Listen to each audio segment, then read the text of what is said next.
एक लड़की शादी के महज 2 साल बाद अपने ससुराल से अचानक लापता हो जाती है। जब ससुराल वाले काफ़ी परेशान होते हैं, ढूंढते हैं, उसे तलाशने की कोशिश करते हैं तो उस लड़की का कोई पता नहीं चलता है। जब कोई पता नहीं चलता है तो धीरे धीरे ये खबर उनके मायके वालों को दे दी जाती है। लड़की के मायके वालों का अंदेशा होता है कि शायद वो एक शादी के पहले जिस लड़की के साथ उसके प्रेम संबंध चल रहे थे वो उसके साथ हो गई। उसके साथ खबर ली जाती है, पता किया जाता है तो आखिरकार वो लड़की मिल जाती है। एक जुनैद नाम का लड़का होता है जो कि उसकी बुआ का बेटा होता है, उसके साथ इसके प्रेम संबंध चलते थे और ये उसी के साथ मिल जाती है।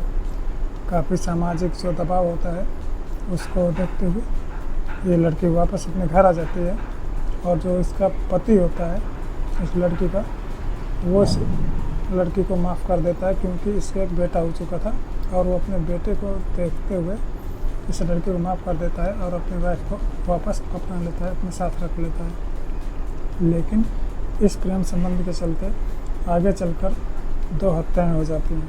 तो आज की इस कहानी के माध्यम से जानने का प्रयास करेंगे कि आखिर ऐसा क्या हुआ था जिसकी वजह से 2 हत्याएं हुई। तो नमस्कार, आदाब, सत श्री अकाल, मैं राज कश्यप। आज जो आपको मैं सच्ची घटना सुनाने जा रहा हूँ, ये सच्ची घटना है उत्तर प्रदेश के मुजफ्फरनगर के भोपा थाना क्षेत्र का गांव है रुडकली तालाब अली। यहाँ के दरअसल जो वसीम होते हैं, इनकी पत्नी होती है मुस्कान, जिनकी उम्र करीब 25 साल होती है। ये अच्छे से अपने घर में रहते हैं। इनका एक बेटा होता है। जो वसीम होते हैं नौकरी करने के लिए कभी इस शहर कभी उस शहर इनका आवागमन होता रहता है, तो ये नौकरी करने के लिए चले जाते हैं। ये वहाँ जाने के बाद एक दिन दरअसल अक्सर ये फ़ोन करते हैं अपनी वाइफ को और अपने बच्चों से भी बहुत बात करते हैं। एक दिन अचानक ये फ़ोन करते हैं अपनी वाइफ को और कहते हैं कि मुझे बच्चों से बात करो, मुझे बच्चों से बात करनी है। तभी जो मुस्कान होती है वो कहती है बच्चों ने सुबह दोपहर में 12 बजे बिस्किट और चाय पी थी, इसके बाद वो सो रहे हैं। फिर भी मैं देखती हूँ उठा के, अगर वो जगते हैं मैं बात करा देती हूँ। जाती है, जगाती है दोनों बच्चों को, कोशिश करती है जगाने की, लेकिन वो दोनों बच्चे उठते नहीं हैं। और वैसे ऐसा लगता है कि फ़ोन से कहती है कि ऐसा न जाने क्यों ये दोनों बच्चों में कोई हलचल नहीं हो रही है, दोनों कुछ बोल नहीं रहे, उठ भी नहीं रहे हैं और काफ़ी परेशान होती है, घबराने लगती है। तभी दोनों बच्चों को गोद में उठाते हुए और सीधे डॉक्टर की तरफ भागती है। जब ये भागते हुए चिल्लाती हुई जाती है तो काफ़ी जो गाँव के लोग होते हैं वो लोग भी देखते हैं और पूछने की कोशिश करते हैं कि आखिर ऐसा क्या हुआ जिसकी वजह से तुम भागती हुई जा रही हो और काफ़ी घबराई हुई, परेशान है। वो सिर्फ इतना कहते हैं कि मैं डॉक्टर के पास जा रही हूँ। यहाँ से सीधे भागते हुए डॉक्टर के पास जाती हैं। डॉक्टर से कहते हैं ये कि देखिए माँ, मेरे बच्चों को क्या हुआ है, ये कुछ बोल नहीं रहे, ये दोनों उठ नहीं रहे, सोए हुए हैं। तभी डॉक्टर कहता है आप परेशान न हो, घबराए नहीं, मैं अभी देखता हूँ आखिर क्या बात है। डॉक्टर जैसे उन दोनों बच्चों को लिटा देती है, डॉक्टर जैसे ही नज़र टटोलने की कोशिश करता है, डॉक्टर थोड़ी देर में जवाब दे देता है और बता देता है कि ये दोनों बच्चे मृत हैं, ये ख़त्म हो चुके हैं। वो बहुत तेज़ से वो महिला रोने लगती है। उन बच्चों को वापस घर लाया जाता है। उधर वसीम जो होते हैं, वसीम का फ़ोन आता है और पूछते हैं कि बच्चों का क्या हुआ, तो मुस्कान बताती है कि दोनों बच्चे हमारे नहीं। जैसे ही दोनों बच्चे खत्म होने की खबर वसीम को लगती है, वसीम काफ़ी परेशान होता है और रोने लगता है वहाँ से। और जैसे ही ये खबर पूरे गांव में फैलती है तो चारों तरफ हल्ला हो जाता है कि आखिर ये 2 बच्चे एक साथ कैसे ख़त्म हुए। तभी जैसे ही थोड़ी ही देर होती है कि अचानक से पुलिस आ जाती है गाँव में और पुलिस वाले कहते हैं कि इन दोनों बच्चों को पोस्टमार्टम के लिए ले जाना है और पता करना है कि आखिर इन दोनों की मौत कैसे हुई। तभी जो घर परिवार वाले होते हैं और जो मुस्कान होती है वो साफ मना कर देते हैं कि बच्चों को पोस्टमार्टम हम नहीं करवाएंगे, इतने छोटे छोटे बच्चे हैं, इनको इनके साथ छेड़फाड़ की जाएगी, इसलिए हम पोस्टमार्टम नहीं कराएंगे और हम कैसे इनकी मौत हुई है हम पता लगा लेंगे। तभी पुलिस वाले कहते हैं कि नहीं, आप पता नहीं लगा पाएंगे कि बच्चे की मौत कैसे हुई है, इसलिए पोस्टमार्टम कराना ही होगा। तभी जो वसीम के भाई होते हैं वो भाई कहते हैं कि ठीक है पोस्टमार्टम कराना है तो, लेकिन अभी जब तक वसीम हमारे भाई नहीं आ जाते तब तक पोस्टमार्टम नहीं कराया जाएगा। पुलिस वाले कहते हैं ठीक है कोई बात नहीं, आ जाने दो वसीम को। वसीम प्रदेश में जहाँ भी रहते हैं वहाँ से वो आ जाते हैं अपने घर और इसके बाद इन दोनों बच्चों की बॉडी को पोस्टमार्टम के लिए ले जाया जाता है। जब पोस्टमार्टम रिपोर्ट आती है तो उससे कुछ पता ही नहीं चलता कि आखिर इन 2 बच्चों की मौत कैसे हुई है। तभी जो लैब होता है वो लैब में जांच के लिए रिपोर्ट भेजी जाती है।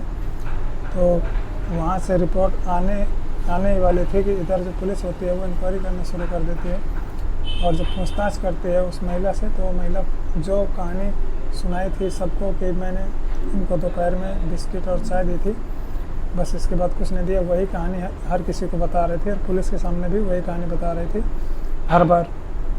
तभी पुलिस जो होती है वहाँ पे पुलिस पूछती है कि तुम्हारा मोबाइल कहाँ है, तो कहती है कि अभी तो मैंने थोड़ी देर पहले बात किया, मेरा मोबाइल यहीं कहीं पे था, मोबाइल नहीं मिल रहा है। ऐसा लगता है जैसे कि मोबाइल खो गया हो कहीं पे।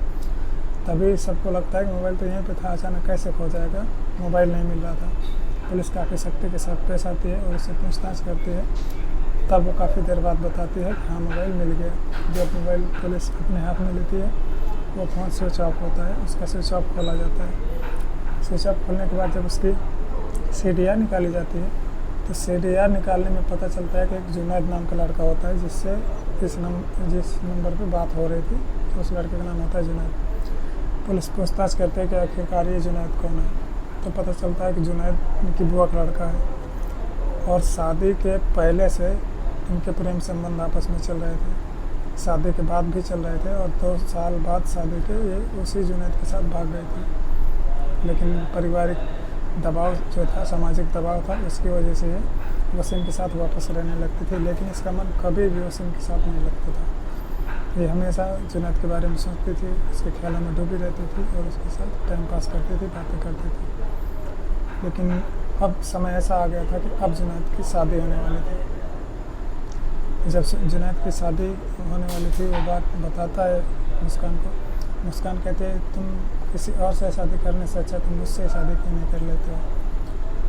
तब जुनैद ये बात कहता है कि मैं तुमसे शादी कैसे कर सकता हूँ, मैं भी तो नौकरी करने वाला हूँ, इधर उधर कमाने वाला हूँ, आखिरकार तुम्हारे 2 बच्चे हैं और आगे चल के मेरे भी बच्चे होंगे, तो मैं इतना सारा बोझ नहीं उठा पाऊँगा, इतने लोगों का खर्चा पानी मैं नहीं चला पाऊँगा। तो ये दोनों कहते हैं कि क्यों ना हम इन दोनों बच्चों को रास्ते से हटा दिया जाए और फिर ये दोनों प्लान बनाते हैं इन बच्चों को रास्ते से हटाने का। वसीम घर से 2-3 दिन पहले ही प्रदेश के लिए जाता है।